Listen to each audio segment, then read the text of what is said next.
Bienvenidos a Islam in Spanish. La siguiente grabación o audio ha sido elaborada por Islam in Spanish. Para escuchar otros temas en español sobre el Islam, visítenos en nuestra página www.islaminspanish.org.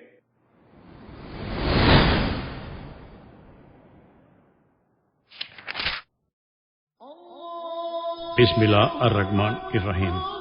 En el nombre de Alá, el Clemente, el Misericordioso. Todas las alabanzas pertenecen a Alá, subhanahu wa ta'ala. Lo alabamos, buscamos su ayuda y su perdón y le pedimos su guía. Nos refugiamos en Alá del mal en nuestras almas y de la maldad de nuestros hechos. A quien Alá guíe, nadie podrá desviarlo. Y a quien Alá, subhanahu wa ta'ala, desvíe, nadie podrá guiarlo. Atestiguo que nadie merece ser adorado excepto Alá, quien no tiene asociados, y atestiguo que Muhammad, la paz de Dios sea con él, es su siervo y mensajero. El origen del Corán. Un estudio crítico de las teorías sobre la autoría del Corán, escrito por Hamza Mustafa Nayusi, traducido por el licenciado Anas Amer Quevedo, revisado por los licenciados Muhammad Isa García e Isa Amer Quevedo. En el nombre de Alá, el Clemente, el Misericordioso. Alabado sea Alá, Señor del universo. No hay más Dios que Él, el más misericordioso. Creó al hombre de arcilla y le dotó de la inteligencia para que pueda transitar por el sendero recto y distinguir entre el bien y el mal. Que la paz y bendiciones de Alá sean con Muhammad, su siervo y mensajero. Cumplió su misión e hizo llegar el mensaje, y sean con toda su familia, compañeros y seguidores hasta el día del juicio final. Amén. Desde que el profeta Muhammad se presentó ante sus compatriotas, recitando el Corán con el mensaje de la unicidad de Dios, Alá, hace 14 siglos, se han levantado miles de personas en contra de este mensaje. Unos usando la fuerza, y otros tratando de apoyar su rechazo con argumentos científicos. Es de estos últimos que trata este magnífico libro, conciso, revelador y abrumador en sus conclusiones. El autor analiza una por una todas las diferentes teorías que han sido sugeridas en torno al tema del origen del Corán, con la sinceridad y objetividad que deberían caracterizar a todo aquel que quiere llegar a la verdad. El señor Nayusi presenta ante el oyente 14 siglos de teorías y explicaciones sobre el origen de esta obra que cambió el curso de la historia universal. Y es que la gravedad e importancia del contenido del Corán no amerita menos que una concienzuda investigación sobre su origen. Muchas personas alegaron haberlo hecho y recibieron grandes lauros entre su gente por las teorías que resultaron de su trabajo. Armados de esa maquinaria que llamamos ciencia, escudriñaron la vida y obra de Muhammad, la paz de Dios sea con él, hasta los más ínfimos detalles, para luego presentar alguna teoría que con el pasar del tiempo se convirtió, en la mayoría de los casos, en una excusa para rechazar al Corán y, claro está, al Islam. Dentro de la serie de libros traducidos y editados en castellano por el Centro Islámico Boliviano para la Divulgación del Islam, destaca esta obra, dirigido a un selecto grupo de lectores, aquellos que recibieron el don del conocimiento y del estudio, que capacita al ser humano para distinguir lo correcto de lo errado y que tal vez ayude a quitar ese prejuicio muy común en nuestro medio de que el Islam está en contra del desarrollo y la ciencia, y que, al igual que otras religiones, saldría perdiendo ante los argumentos científicos. Nada más lejos de la verdad, pero dejemos que el oyente lo juzgue por sí mismo. Hay algunas consideraciones necesarias al empezar a leer este libro o a escuchar esta obra. Primero, se hace casi imprescindible tener a la mano una traducción del significado del Corán para constatar la veracidad de los diferentes argumentos del autor. Tal vez sea esta una oportunidad para que conozcamos el Corán y nos formemos una opinión sobre él, basada en nuestra propia experiencia y no en lo que otros nos puedan contar. Segundo, debe considerarse en las citas bíblicas las diferencias que existen entre una versión y otra de la Biblia, pues ésta fue revelada originalmente en lenguas semitas y no contamos con los originales. En el caso del Corán, el original es único y universal. Sin embargo, a veces las diferencias se hacen grandes entre las distintas traducciones y debemos esforzarnos para llegar a la más aproximada, así como a la mejor comprensión de la palabra divina. Pero el fin de conocer la verdad sobre nosotros y nuestro mundo justifica todo esfuerzo. Tercero, la traducción coránica que usamos es la del filólogo Abdelghani Melara Nabiu, de la editorial Kutubia, Granada, aunque ocasionalmente preferimos otras, como la de Maurice Buquel. Cuarto, sería de gran ayuda disponer de alguna biografía de Muhammad, la paz de Dios sea con él, como apoyo para comprender las circunstancias de la revelación del Corán y el ambiente que rodeaba a los personajes. De igual forma, sería necesario que la biografía no sea de autores que tendrían algún interés en desprestigiar a Muhammad y a su mensaje. Quinto, debemos ponernos al nivel del tema y tratar, dejando los prejuicios de lado, de llegar a una conclusión imparcial y justa ante los argumentos presentados en esta obra. Esperamos que este ejemplar sea de utilidad para musulmanes y no musulmanes en busca de la verdad. Y Dios es la verdad. Por cierto que Alá no deja sin recompensa el esfuerzo de los que obran. Agradecemos a todos los que colaboraron en la traducción y edición de esta obra en nombre del traductor y toda la directiva del Centro Islámico Boliviano. Muchas gracias y que Dios les recompense por sus obras de bien. Amén. Introducción. Pregunta: ¿quién es el autor del Corán? Sobre este tema se contradicen flagrantemente los estudiosos. Este trabajo trata de hacer una revisión crítica sobre las principales teorías que abordan la autoría del Corán, usando para ello argumentos lógicos, evidencia histórica, análisis textuales y datos científicos. Probablemente el único punto de consenso acerca del Corán es que éste fue recitado por primera vez por un hombre con el nombre de Muhammad, nacido en la Meca, una ciudad de Arabia, en el siglo VII después de Cristo. En cuanto a las fuentes del Corán, los eruditos están divididos en tres grupos principales.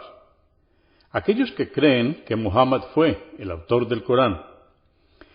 Aquellos que creen que Muhammad no fue el autor, sino que le fue inculcado, entre comillas, por alguien más o por varios otros autores. Y aquellos que creen que el Corán no tiene autor humano, sino que es una revelación, palabra por palabra, de Dios. Capítulo 1. Muhammad como autor. Comenzaremos examinando los argumentos de los estudiosos que consideran a Muhammad el autor del Corán. Para apreciar su posición, es importante tener en cuenta lo que este libro tiene que decir acerca de su origen. El Corán declara contundentemente, entre comillas, este es el Corán sagrado, y ciertamente es una revelación procedente del Señor del universo. Una afirmación similar aparece en muchos otros lugares. Más aún, su forma de dirigirse al oyente da la impresión de que emana del Creador hacia la criatura.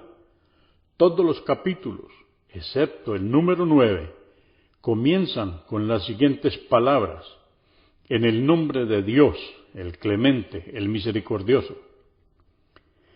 El discurso es en primera persona y en numerosos puntos. Dios manda a Muhammad dirigirse a la gente diciendo, di.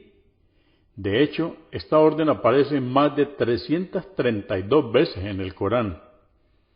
Otros imperativos como proclama, recita, glorifica a tu Señor, póstrate, han sido también usados en este libro.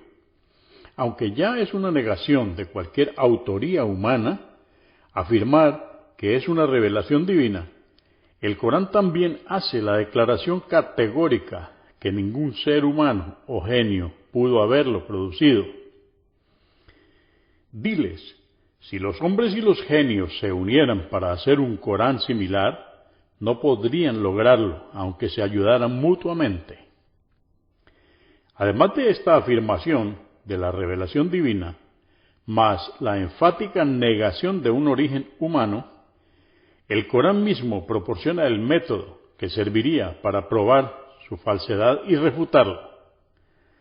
Abre comillas, si dudáis de lo que le hemos revelado a nuestro siervo Muhammad, traed una sura similar y recurrid para ello a quienes tomáis por socorredores en lugar de Alá, si es que decís la verdad. Si no lo hacéis, y por cierto que no podréis hacerlo, guardaos del fuego que ha sido preparado para los infieles y cuyo combustible serán hombres y piedras. Cierra comillas. Y en respuesta a la acusación acerca de que Muhammad era el autor del Corán, se le mandó decir al mensajero, abre comillas, diles, oh Muhammad, no me es permitido modificarlo, solo sigo lo que me ha sido revelado. Por cierto, que temo que si desobedezco a mi Señor, me azote el castigo de un día terrible. Cierra comillas.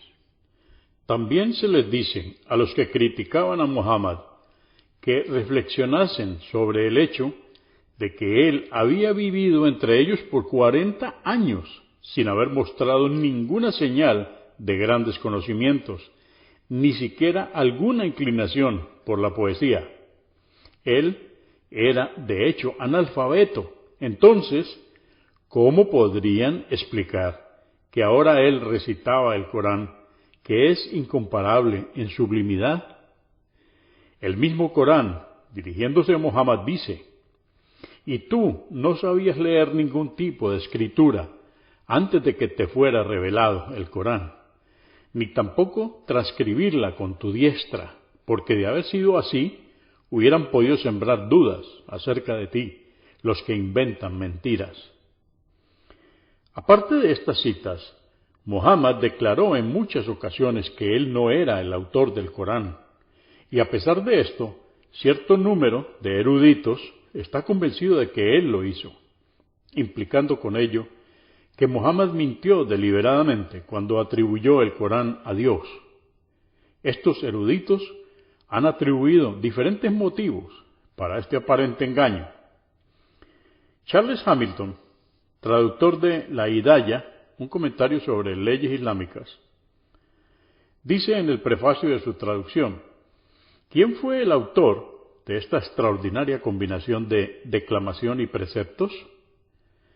Esto deberá mantenerse siempre como una incertidumbre. Sobre este punto hubo mucha controversia, incluso desde los tiempos de los primeros oponentes de Muhammad y su misión. A pesar de esto, el hecho de que él fue el principal autor está fuera de duda, aunque es probable que haya recibido mucha asistencia de otros en su composición. Cierra comillas. Hamilton acaba diciendo que Muhammad era un impostor, pero no indica ningún motivo en su teoría. La misma posición es adoptada por Richard Bell, quien escribe en el prefacio de su traducción, el Corán traducido con un reordenamiento crítico de las suras, que Muhammad mismo escribió el Corán.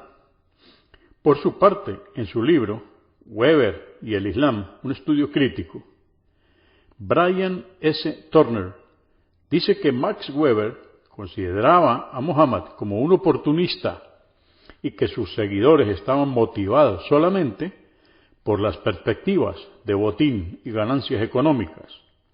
Según Weber, Muhammad se habría dado cuenta que apelar a la piedad y la rectitud moral no lo ayudaba a alcanzar sus ambiciones de origen político, gloria y ganancias económicas. Por lo tanto, movilizó guerreros para conseguir su objetivo. Weber va más lejos aún al decir que el profeta, más y más claramente, se daba cuenta que su posición dependía de la exitosa movilización de tropas, a quienes Weber identificó como los transportadores de la nueva religión. Hay varias ideas que resaltan del argumento de Weber. Habiendo fallado Muhammad en afianzarse dentro de la Meca de las piadosas reuniones secretas, pasó a apelar a los guerreros, entre paréntesis, los creyentes. Su mensaje monoteísta fue moldeado incisivamente en términos de dinamismo militar hacia una casta de guerreros y la doctrina social fue orientada casi totalmente a la meta de preparar psicológicamente a los creyentes para la batalla a fin de mantener el mayor número de fieles disponibles en nombre de la fe. Tales guerreros no estarían motivados por pura devoción al carisma del profeta, sino por las perspectivas de tierra y poder. Por lo tanto, la guerra religiosa en el Islam sería simplemente una empresa dirigida hacia la adquisición de extensos territorios, pues estaría orientada al interés feudal por la tierra. Kenneth Krag, en El llamado del minarete, argumenta que el texto coránico estaría probablemente basado en tradiciones orales, pero que Muhammad lo atribuyó a Dios porque quería salvar a su gente de la insensatez criminal de la idolatría. El Corán, según Krag, es una expresión de la profunda observación de Muhammad sobre el mundo que le rodeaba. Abre comillas, tal fue el origen y el significado de la llamada de Muhammad, desarrollada en un ambiente tosco, donde las conclusiones de una concienzuda observación de la escena contemporánea se articularon en una llamada personal a la prédica y la amonestación en la ciudad. Cierra comillas. Por su parte, Arthur J. Arbery, en su prefacio de El Corán interpretado, sostiene una opinión parecida. Abre comillas. La evidencia más bien nos muestra que en todo lo que hizo y escribió Muhammad, actuó por un deseo sincero de liberar a sus compatriotas de la estupidez de sus degradantes idolatrías, que estaba él urgido por un intenso deseo de proclamar la gran verdad de la unicidad de la deidad, la cual había tomado total posesión de su propia alma, que el fin a ser alcanzado justificaba en su mente los medios que adoptó en la creación de sus suras, que él se sugestionó a sí mismo hasta alcanzar la creencia de que había recibido una llamada divina, que por fuerza de las circunstancias, por su éxito gradualmente alcanzado, llegó a creerse el acreditado mensajero del cielo. Cierra comillas. Según M. Mulokosi, fue el bien arraigado deseo de liberar a su tierra natal, Arabia, de la dominación imperialista, lo que llevó a Muhammad a adoptar la profecía como medio para unificar a su gente con el fin de combatir a los opresores. Abre comillas. Políticamente, el Islam emergió de una situación colonial y de opresión. El movimiento islámico fue, hasta cierto punto, un intento de parte de los árabes de liberarse de la opresión de esos tres poderes imperialistas.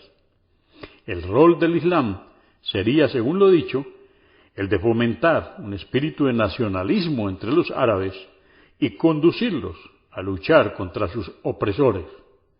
El medio empleado para conseguir aquella unicidad fue el de la profecía, un tema muy adecuado para las extensamente vigentes experiencias de siglos de antigüedad entre la gente del Medio Oriente. Cierra comillas.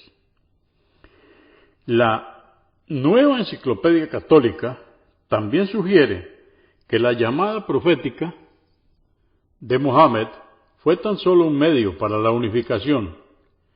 Abre comillas, alrededor de los 40 años recibió su llamada profética para unir a los árabes bajo el monoteísmo, cierra comillas. Resumiendo, la atribución de una fuente divina al Corán por parte de Mohammed habría sido motivada, según estos autores, por el beneficio económico, la búsqueda de poder, la reforma moral o la liberación política de su gente. Sin embargo, las mencionadas teorías presentan numerosos problemas en sus propias justificaciones. Empezaremos con la teoría del beneficio personal. Capítulo 2. El beneficio material como motivo. Por más argumentos que se usen, la forma más fácil no es siempre la mejor. Muchos dirán, tal vez Mohammed estaba tras el premio mayor, por eso atribuyó el Corán a Dios para poder enriquecerse aún más. Esta hipótesis va en contra de toda verdad histórica. La situación económica de Mohammed era mejor antes de la profecía que después de esta. A sus 25 años, 15 años antes de proclamar su profecía, se casó con Jadilla, quien era una rica comerciante. En cambio, después de la profecía, su nivel de vida y su posición financiera no eran nada envidiables. En una compilación de hadices, entre paréntesis dichos y hechos de Mohammed, cierra paréntesis, realizada por An-Nawawi, una de las esposas de Mohammed, Aisha, relata que a veces pasaban 1 o 2 meses sin que se encendiera el fuego de su casa, porque no tenían nada que cocinar. Sobrevivieron solo con dátiles y agua. Algunas veces esta dieta era complementada con leche de cabra que proveía la gente de Medina. Martin Links dice en su libro, Mohammed, su vida basada en las fuentes más antiguas, abre comillas, el profeta y su familia vivieron una vida en la más extrema sobriedad. Aisha dijo que antes de la conquista de Haibar, ella no conocía lo que era comer hasta llenarse de dátiles. Tal era la pobreza de sus siempre en aumento dependientes, que las esposas del profeta solo le pedían lo necesario y a veces ni eso, cierra comillas. Esto no fue solo un sacrificio temporal, sino que era su forma de vida y ocurrió en una época en que Mohammed podía vivir como rey si así lo deseara. De hecho, hubo un tipo de protesta de parte de sus esposas, porque debían seguir viviendo en pobres condiciones cuando lo podían hacer lujosamente. Mohammed se vio perturbado por este descontento. Entonces, una revelación vino ordenándole decir a sus esposas que eligieran a Dios y a su mensajero, o que escogieran el brillo pasajero de este mundo. Dice el Corán, oh profeta, dile a tus mujeres, si preferís la vida mundanal y sus placeres transitorios, venid que os dejaré en libertad, divorciándoos de buena forma. Pero si preferís a Alá y a su mensajero, y la morada que os aguarda en la otra vida, ciertamente Alá tiene una magnífica recompensa para quienes de ellas obren el bien.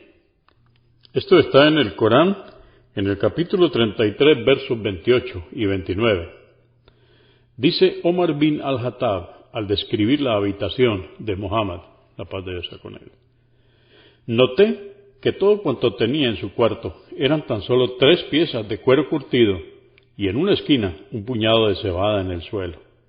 Miré alrededor, pero no pude encontrar nada más y comencé a sollozar. Él, Mohammed, dijo, ¿por qué estás sollozando? Yo respondí, oh profeta de Alá, ¿por qué no debería sollozar? Puedo ver las marcas que deja la estera debido a su dureza en tu cuerpo, y también contemplo todo lo que posees en este cuarto, oh profeta de Alá. Ruega para que Alá nos dé amplias provisiones. Los persas y los romanos que no tienen fe verdadera y que no adoran a Alá, sino a sus reyes, el César y Cosroes, quienes viven en palacios con jardines atravesados por arroyos. Pero el profeta escogido y reconocido siervo de Alá debe vivir en tan terrible pobreza.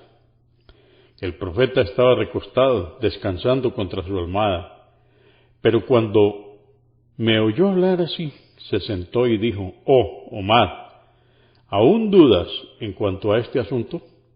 El lujo y la comodidad en el más allá son mejores que el lujo y la comodidad en este mundo». Los incrédulos están disfrutando su parte de las cosas buenas de esta vida, mientras nosotros tenemos estas cosas esperándonos en la próxima. Le imploré: «Oh profeta de Alá, pide perdón para mí, fue realmente mi error». Alguien había preguntado también a Aisha sobre el lecho del profeta en su casa.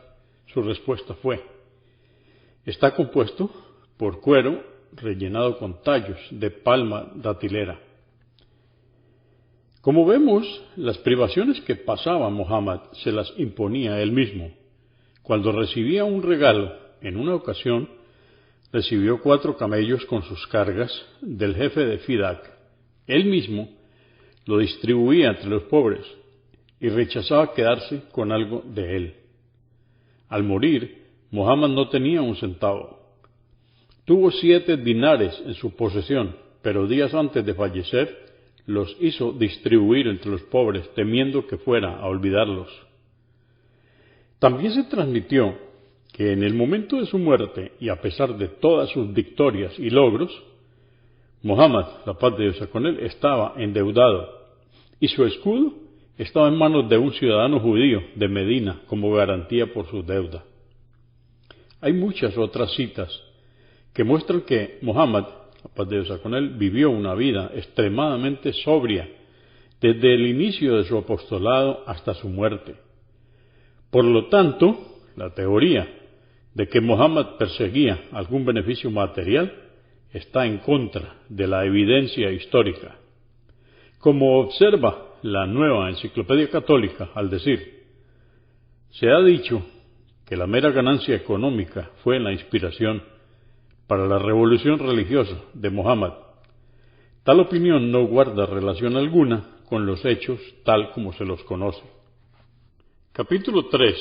El deseo de poder y gloria. La teoría de que Muhammad estaría motivado por el deseo de poder y gloria es también difícil de sostener. Para empezar, Muhammad ha sido reconocido como uno de los líderes más exitosos de la historia humana. Un hombre con sus cualidades podría reclamar el liderazgo y asumir el poder sin necesidad de pretender ser profeta. De hecho, habría sido más fácil sin la profecía. Segundo, el Corán declara muy explícitamente que nadie, incluyendo a Muhammad mismo, puede producir algo similar al Corán. Si él hubiera estado tras el poder y la gloria, habría reclamado para sí la autoría del Corán, cuya belleza y sublimidad empequeñecieron a los demás libros. Más aún, su carácter sugiere que no era un cazador de poder ni un buscador de gloria. El deseo de gloria normalmente encuentra su expresión en las residencias magnificentes, las ropas extravagantes, los vehículos lujosos, la adicción a los elogios exagerados, la servil salamería y otras cosas similares. Muhammad, a su vez, era un ejemplo de humildad. A pesar de su dignidad social como profeta y sus pesadas responsabilidades como hombre de Estado, Muhammad solía ayudar con las tareas domésticas. Él mismo remendaba sus vestimentas, reparaba sus zapatos y ordeñaba su cabra. Hablaba y escuchaba pacientemente a cualquiera que se le acercase, tanto que el Corán nos cuenta que sus detractores se quejaban diciendo: «Y dicen, es todo oídos».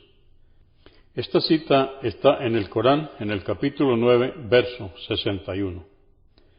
En cierta época, los musulmanes solían ponerse de pie cuando querían saludarlo como señal de respeto, pero él se los prohibió diciendo: no os pongáis de pie, tal como lo hacen los persas, honrándose unos a otros. Otros ejemplos de su humildad incluyen los citados por Gamal Badawi, quien escribe: en una ocasión se encontraba viajando con algunos de sus discípulos y estos se prepararon para cocinar, dividiéndose el trabajo entre ellos. Muhammad quiso encargarse de recoger algo de leña. Sus discípulos le dijeron que ellos lo podían hacer por él. Muhammad les respondió: yo sé que podríais hacerlos por mí, pero odio tener algún privilegio sobre vosotros. En una ocasión, un extraño se presentó ante él casi temblando de respeto. Muhammad le pidió que se acercase más y con una compasiva palmada en el hombro le dijo: tranquilízate, hermano, yo soy tan solo el hijo de una mujer que solía comer pan seco. También fue transmitido que en una ocasión algunas personas se presentaron ante el profeta y se dirigieron a él con las siguientes palabras: oh mensajero de Alá, el mejor de nosotros e hijo del mejor de nosotros, nuestro líder e hijo de nuestro líder. Su respuesta fue: oh gentes, decid lo que dijisteis, es decir, mensajeros de Alá, antes, o parte de ello, y no dejéis que Satán os engañe. Yo soy Muhammad, un siervo de Alá y su mensajero. No me gusta que me elevéis por encima de la posición que Alá, el más poderoso y glorioso, me ha otorgado. La muerte del hijo más querido de Muhammad, Ibrahim, coincidió con un eclipse y la gente lo consideró como un milagro de Dios, que los cielos y la tierra estaban lamentándose por la muerte de Ibrahim. Muhammad se disgustó mucho con ellos y dijo: el sol y la luna son maravillas de entre las maravillas de Dios. No se eclipsan por la muerte o el nacimiento de ningún ser humano. La inmensa magnitud de su humildad se puede apreciar en la forma en la cual ejercía su autoridad. Sus seguidores estaban siempre preparados para obedecerle. Sin embargo, siempre insistía que la obediencia debía ser dirigida a Dios y no a él personalmente. Hizo una clara distinción entre las revelaciones que recibía de Dios y otras áreas a merced del juicio humano. Muhammad consultaba sobre los asuntos que caían en la última categoría y respetaba la opinión de los demás. En la batalla de Badr, por ejemplo, el consejo de Habib bin Mundir fue aceptado por el profeta aún contra su propia decisión. De la misma manera, en la batalla de Uhud, el plan inicial de Muhammad era el de no salir de la ciudad y resistir el sitio dentro de sus propias defensas. Él consultó si debían luchar fuera o no, ya que la mayoría estaba en contra de permanecer detrás de los muros de la ciudad, y él aceptó la decisión de la mayoría. En la batalla del Foso aceptó la propuesta emitida por Salmán de cavar un foso alrededor de la ciudad de Medina. Esto está en Ibid, página 217. Él estaba, de hecho, cumpliendo con el mandamiento coránico de que los musulmanes deben consultarse mutuamente al realizar sus asuntos.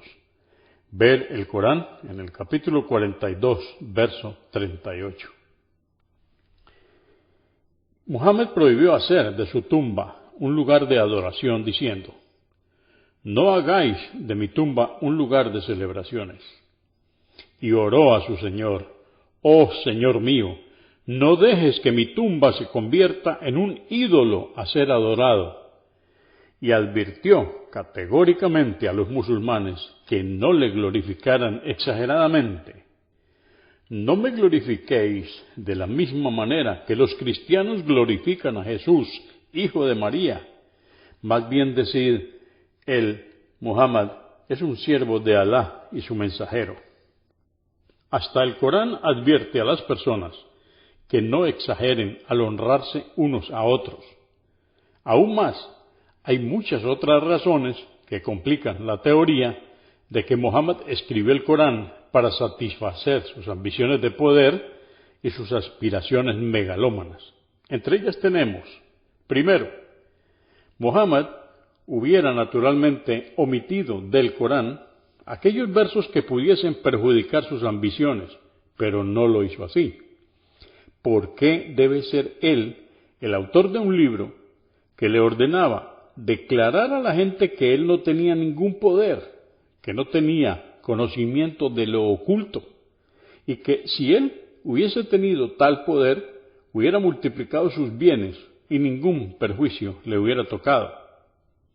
¿Por qué debe ser él el autor de un libro que le ordenaba decir que no había venido con una doctrina nueva y que él ni siquiera esperaba que tal libro le fuera revelado, y que debía, por tanto, anunciar a la gente que él es tan solo esperaba que tal libro le fuera revelado, y que debía, por tanto, anunciarle a la gente que él es tan solo un ser humano como cualquier otro?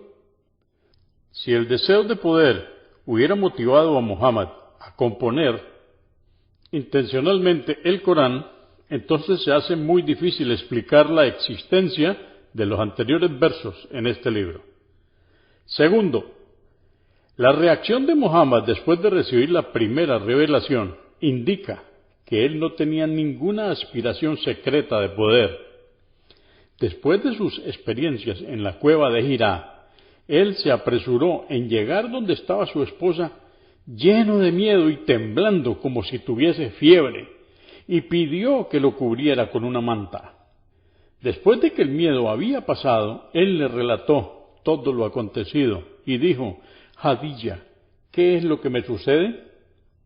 Si la revelación hubiera sido parte de su plan secreto para conseguir el poder, Muhammad no habría tenido nada que temer, y, aunque no hubiera planeado la revelación, sino que simplemente albergaba un intenso deseo de ser profeta, sus primeras experiencias con la revelación hubieran llenado su corazón con felicidad, pues finalmente estaría consiguiendo lo que siempre deseó. La evidencia disponible nos muestra que la revelación no fue planeada ni esperada, lo tomó por sorpresa. Sobre esto dice el Corán: tú no esperabas recibir ninguna revelación, pero por misericordia tu Señor te reveló el Corán. Esto está en el Corán capítulo 28, verso 86. Tercero, en numerosas ocasiones recibió la revelación en presencia de sus compañeros, y estos notaban claros cambios en su semblante. Aún en un día muy frío solía sudar mucho, y sus extremidades solían ponerse muy tensas. Si Muhammad hubiese sido un buscador de poder que simplemente utilizó el Corán para proyectar su ego, habría tratado de aparentar tranquilidad y un completo dominio de sus facultades. El mostrar nerviosismo en público es normalmente considerado como una debilidad. Aún en los momentos más críticos de su carrera, los líderes políticos se toman grandes molestias para aparentar calma, o al menos proyectar esa imagen. Cuarto, durante el más difícil período de la vida profética de Muhammad, el de la tortura, la persecución y el sufrimiento, se le hizo una tentadora oferta por parte de los jefes de la Meca.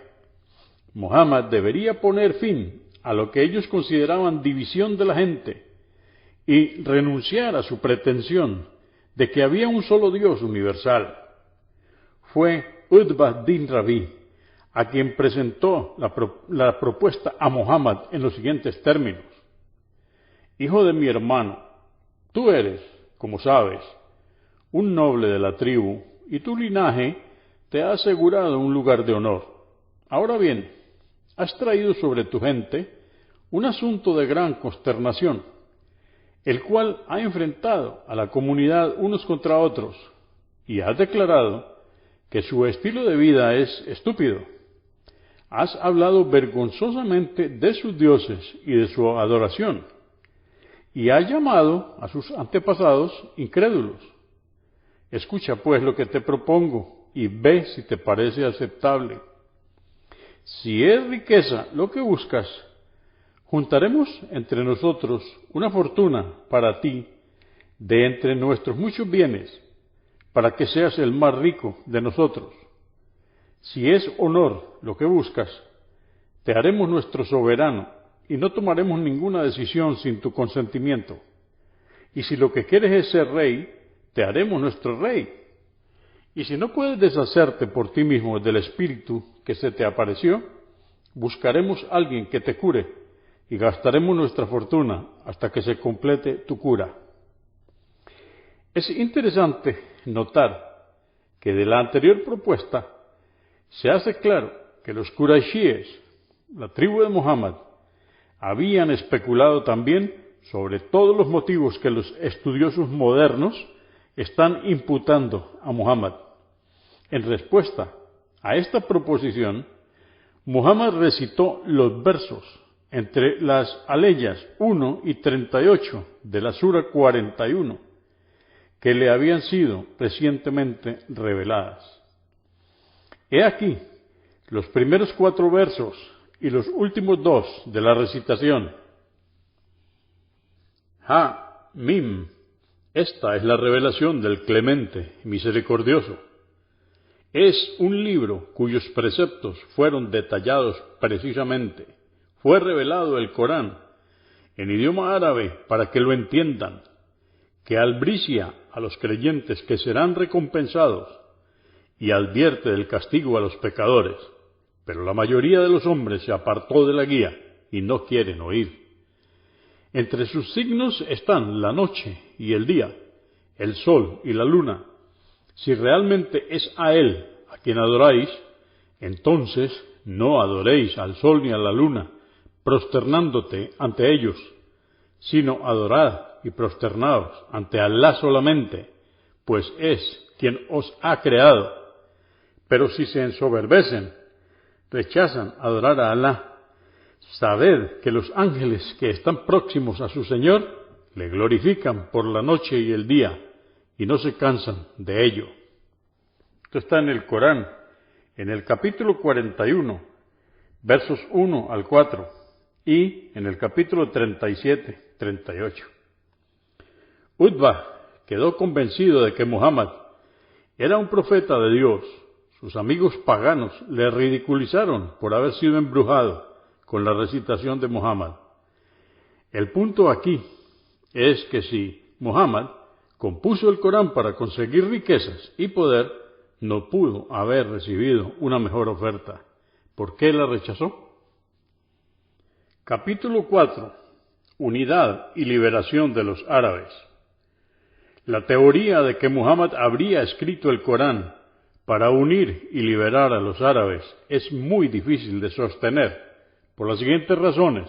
Primero, de ser este el caso, el Corán debería haber enfatizado más sobre el tema de la unidad y liberación de los árabes. Es más, no hay tan solo un verso en el Corán llamando a la unidad o la liberación de la nación árabe.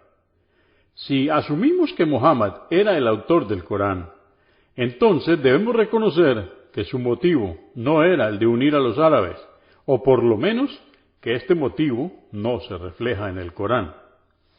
Segundo, el concepto coránico de la umma, entre paréntesis nación, es ideológico y es contrario a cualquier manifestación de tendencias nacionalistas.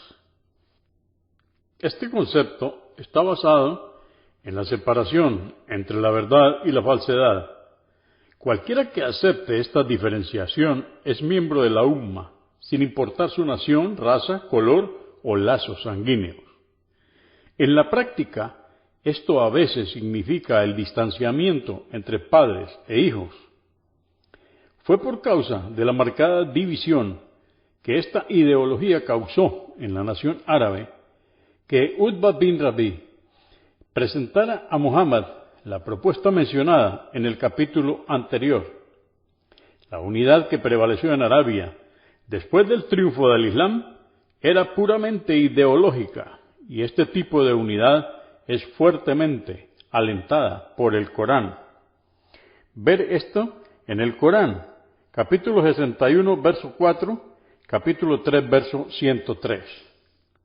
Tercero, si la unidad de los árabes era el motivo más fuerte para hacer el Corán, Muhammad hubiera aceptado de buena gana la oferta de ser el rey de Arabia y habría usado su poder e influencia para construir una Arabia unida.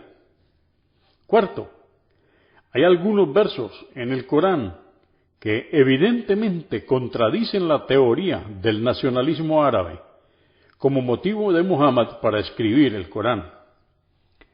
En una aleya del Corán dice: y cuando los ángeles dijeron: oh María, Alá te ha elegido y purificado, te ha elegido entre todas las mujeres del universo. Esto está en el Corán, en el capítulo 3, verso 42. El verso anterior se refiere a María, la madre de Jesús. Comillas, te ha escogido entre todas las mujeres del universo. Tal honor nunca le fue dado a María, ni siquiera en la Biblia cristiana. Muhammad era un árabe que inicialmente se dirigía a otros árabes. Sin importarle que les agradara o no, les dijo, en el más sublime lenguaje del Corán, que María, la madre de Jesús, una judía israelita, fue escogida por sobre todas las mujeres de todas las naciones, y no su madre ni ninguna otra mujer árabe. ¿Por qué honraría Muhammad, que quería fomentar el nacionalismo árabe, con tan nobles títulos, a una mujer de entre sus opositores, en vez de predicar la superioridad de la nación árabe?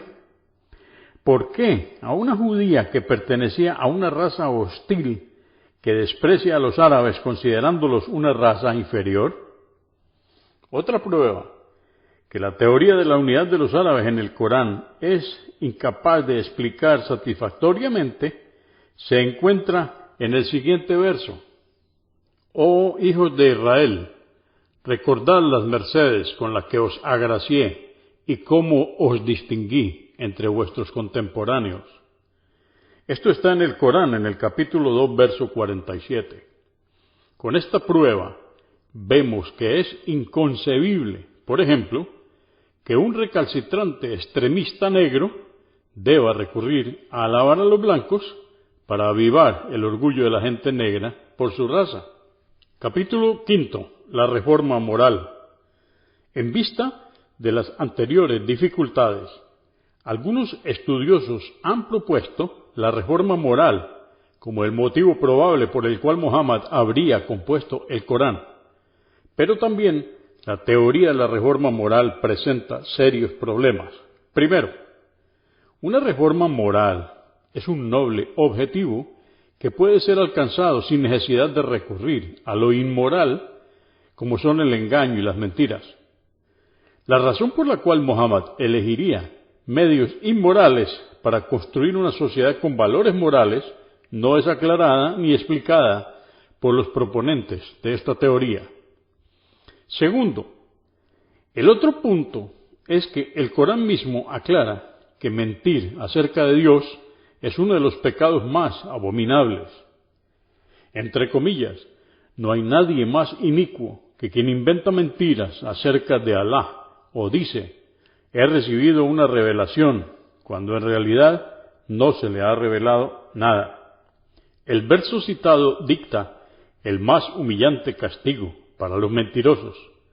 Por ello, y sabiendo que él era el autor del Corán, entre comillas, y que también estaba engañosamente atribuyéndoselo a Dios, entre comillas, es de lo más improbable que Muhammad se hubiera descrito a sí mismo como el más perverso de los hombres.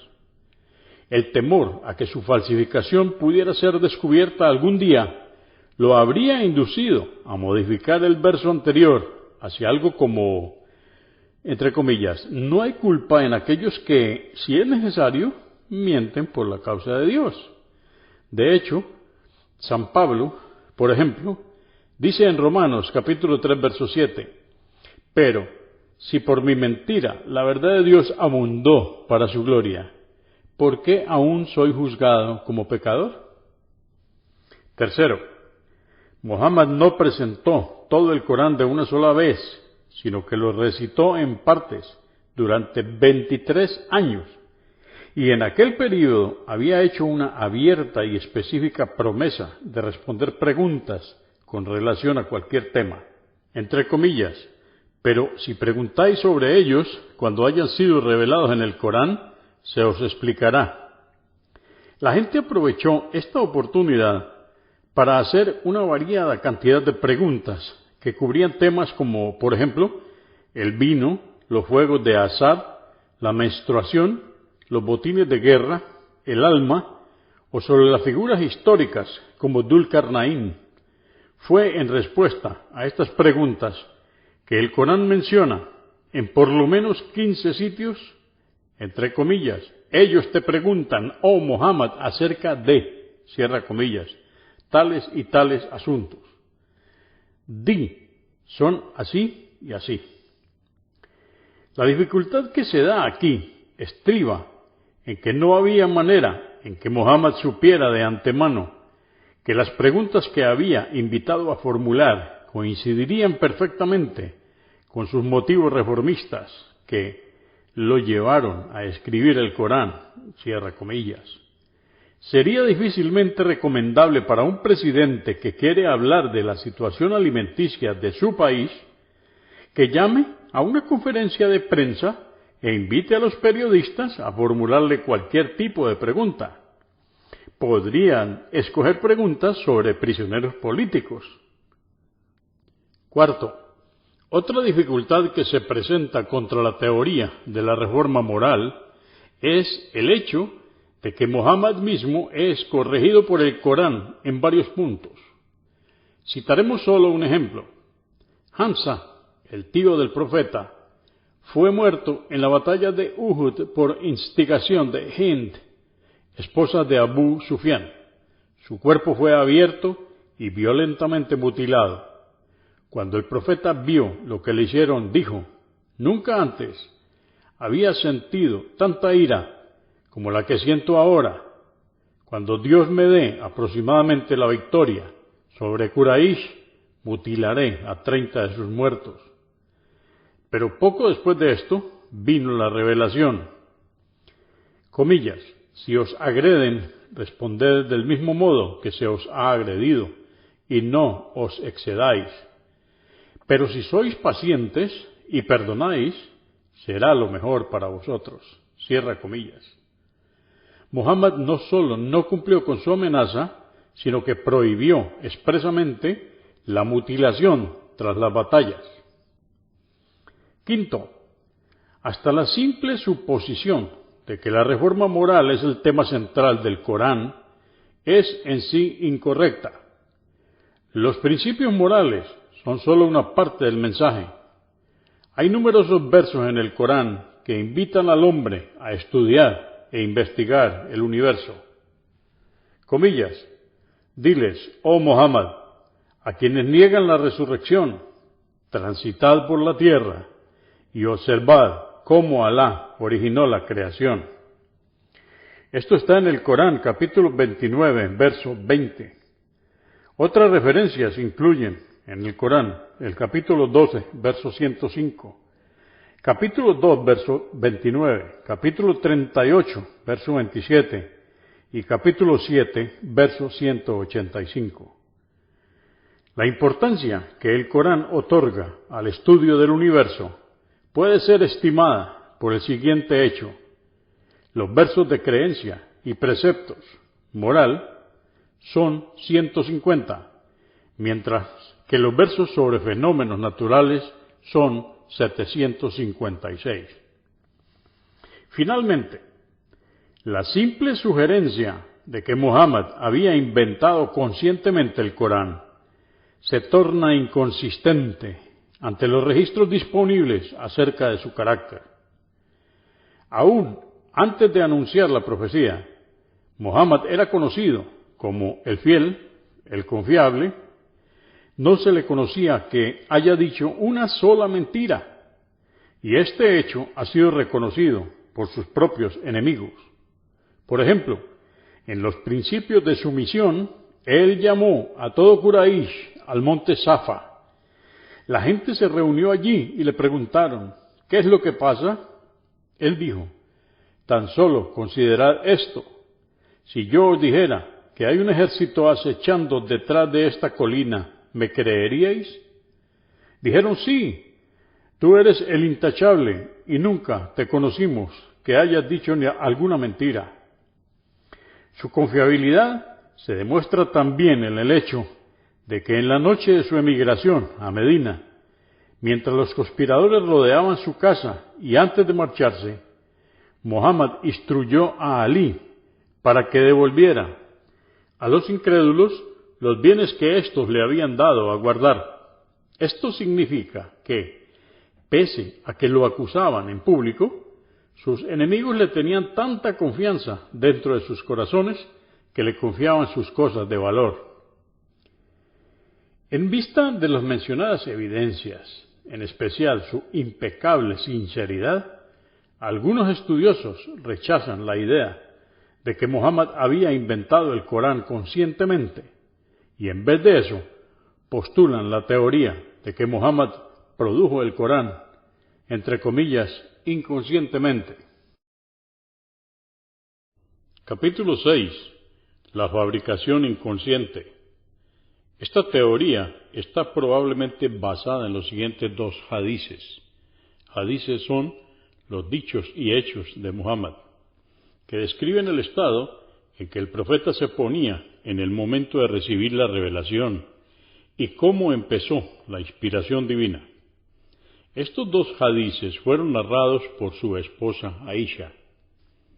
Narra Aisha, madre de los creyentes, entre comillas, Al-Harith ibn Hisham preguntó al mensajero de Alá, oh mensajero de Alá, ¿cómo se te revela la inspiración divina?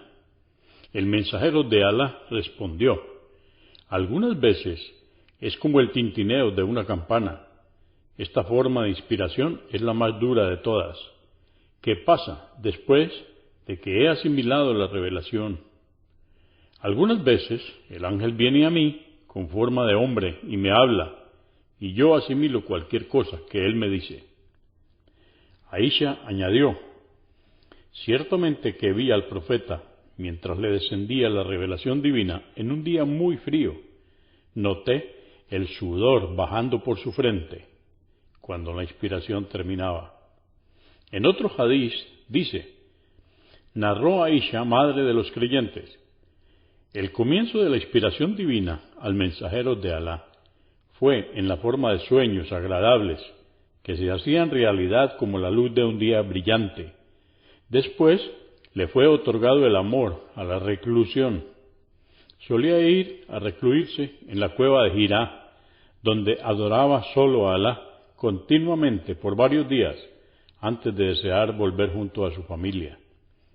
Solía llevar con él la merienda de viaje para su estadía y después volvía a su esposa Jadilla para llevar su merienda nuevamente, hasta que de repente la verdad descendió sobre él mientras estaba en Hirá. El ángel vino a él y le pidió que leyera. El profeta respondió, no sé leer. Philip K. Hitti, en su libro Islam and the West, a Historical Survey, dice, el profeta experimentó arrebatos de éxtasis mientras recibía las revelaciones, dando lugar a la acusación de que era epiléptico. En Islam and the West, The Making of an Image, Norman Daniel escribe, en algunas versiones Muhammad ya había convencido a Jadilla de su latente divinidad mediante las artes mágicas. En otras, él solamente pretendió la revelación después, a manera de explicación de su primer ataque epiléptico que el designio de Dios le preparó. Resumiendo, la historia omitió la parte de Jadilla. No eran más que ataques epilépticos explicados como visitaciones angelicales. Describiendo la posición de Mark de Toledo, Norman Daniel dice: Mark de Toledo habló más prudentemente de Muhammad, actuando como si tuviese epilepsia. Igualmente habló de su recuperación tras los ataques y de cómo se volteaban sus ojos. Sea lo que fuere que Mark haya aportado a la teoría epiléptica, éste se rehusó a comprometerse con ella o con la de la posesión demoníaca. Aparte de la teoría epiléptica, existe también una teoría de la ilusión religiosa, entre comillas. De acuerdo a esta teoría, un hombre que es profundamente religioso puede tener visiones que lo pueden llevar a pensar que lo que se imagina viene de Dios, cuando ese no es el caso. El reverendo J. M. Rowell fue citado diciendo: él, Muhammad, fue probablemente, más o menos a lo largo de toda su carrera, víctima de una cierta dosis de autodecepción. Un sujeto cataléptico desde temprana edad, nacido, de acuerdo con las tradiciones, de una madre altamente nerviosa y excitable, era particularmente presto a tener mórbidas y fantásticas alucinaciones. Excitación y depresión se alternaban en él. Esto le hacía acreedor, a los ojos de sus ignorantes compatriotas, del crédito de estar inspirado. R. A. Nicholson es otro estudioso que parece proponer la teoría de la ilusión religiosa. Nicholson dice: ya sea que lo consideremos como un caso patológico o un gran ejemplo de éxtasis místico, el tema principal de su misión, el motivo dominante, puede ser discernido de su convicción de que el juicio final estaba cerca y de que él debía, a todo costo, advertir a sus compatriotas del inminente juicio. A pesar de sostener que el Corán no era inspirado, Nicholson dice que Muhammad no era consciente de su invención. Comillas, decir que el Corán es, en su totalidad, inventado y no inspirado, no quiere decir que su autor estaba consciente del fraude cuando dictó toda clase de instrucciones y regulaciones en el nombre del Corán. Cierra comillas. Nicholson sugiere que una explicación puede ser hallada en la adicción de Muhammad a la reclusión, especialmente durante la noche. Comillas, él era adicto a la práctica de la oración solitaria, especialmente durante la noche, y pudo haberla cultivado para inducir los anormales estados que motivaron a sus enemigos a describirlo como poseído por los genios. Por su parte, Brian S. Turner dice, comillas, los tradicionales biógrafos europeos del profeta han tomado dos posiciones. Una, que Muhammad era psicológicamente normal, pero insincero acerca de su supuesto mensaje de Alá. Y dos, que estaba loco y creía en la autenticidad de su visión profética.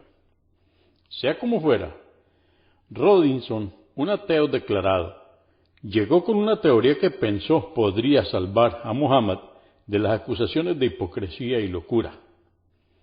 Su teoría consiste en que el Corán es el producto del inconsciente de Muhammad.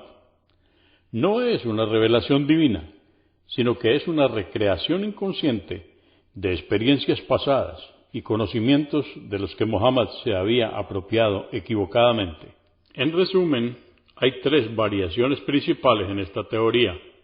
Su denominador común es que Muhammad escribió el Corán inconscientemente, o sea, sin querer. Las tres variaciones son, primero, la teoría de la epilepsia, segundo, la teoría de la ilusión religiosa y tercero, la teoría del subconsciente. Capítulo 7. La teoría de la epilepsia. Esta teoría es tal vez la que tiene más problemas. En la Nueva Enciclopedia Británica se ha definido la epilepsia con los siguientes términos. Comillas, repentinos y periódicos desórdenes en el funcionamiento mental, estado de conciencia, actividad sensitiva o movimiento del cuerpo, causados por el mal funcionamiento paroximal de las células nerviosas del cerebro. Bajo tipos de ataques, entre comillas, se mencionan 4 categorías: mal mayor, mal menor, espasmos psicomotores y espasmos infantiles. El mal mayor incluye convulsiones generalizadas en las cuales sobreviene inconsciencia repentina, con caídas y temblores en los miembros. Estas caídas al suelo se ven precedidas a veces por un grito muy fuerte. Después de que el cuerpo cae al suelo, se entumece y en ocasiones la respiración se detiene. Esto es seguido por movimientos repentinos y bruscos en las piernas y manos. En algunos momentos, el que sufre los ataques se muerde la lengua debido a las contracciones involuntarias de los músculos de la mandíbula. A medida que la persona sale de esto, experimenta jaqueca y no recordará nada de lo que pasó. Es obvio que estos síntomas no son aplicables a Muhammad.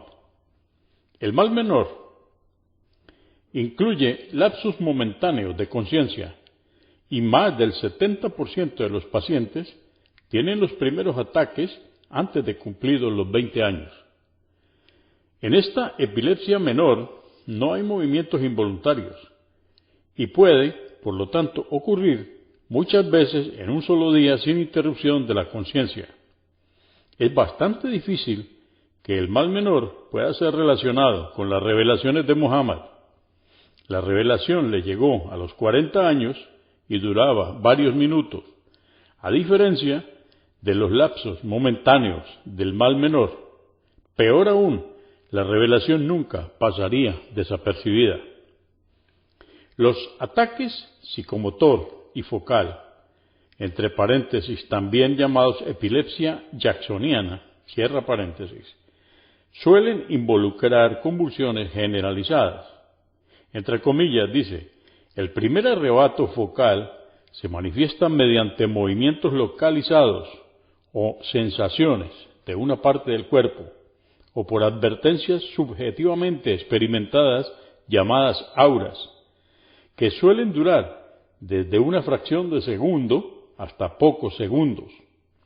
Auras que se dan en zonas específicas del cerebro incluyen sensaciones de que el ambiente es extrañadamente familiar, alucinaciones auditivas o visuales, un zumbido en los oídos, además de olores y sabores desagradables. Cierra comillas.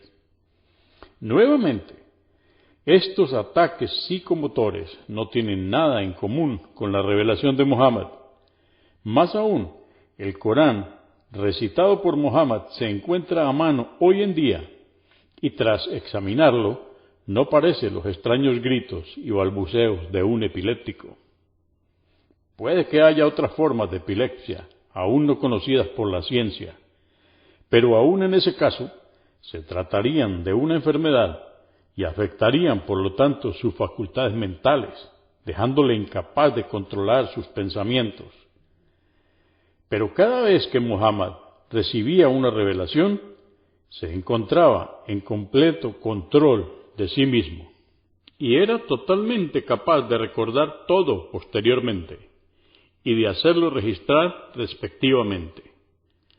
Él estaba tan seguro que incluso fue mencionado en el Corán, en el capítulo 75, versos 16 al 19.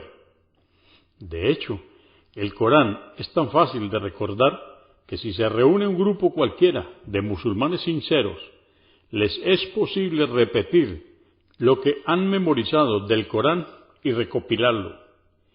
El Corán lo confirma en el capítulo 54, verso 17, y esto sin importar si estas personas hablan o no árabe.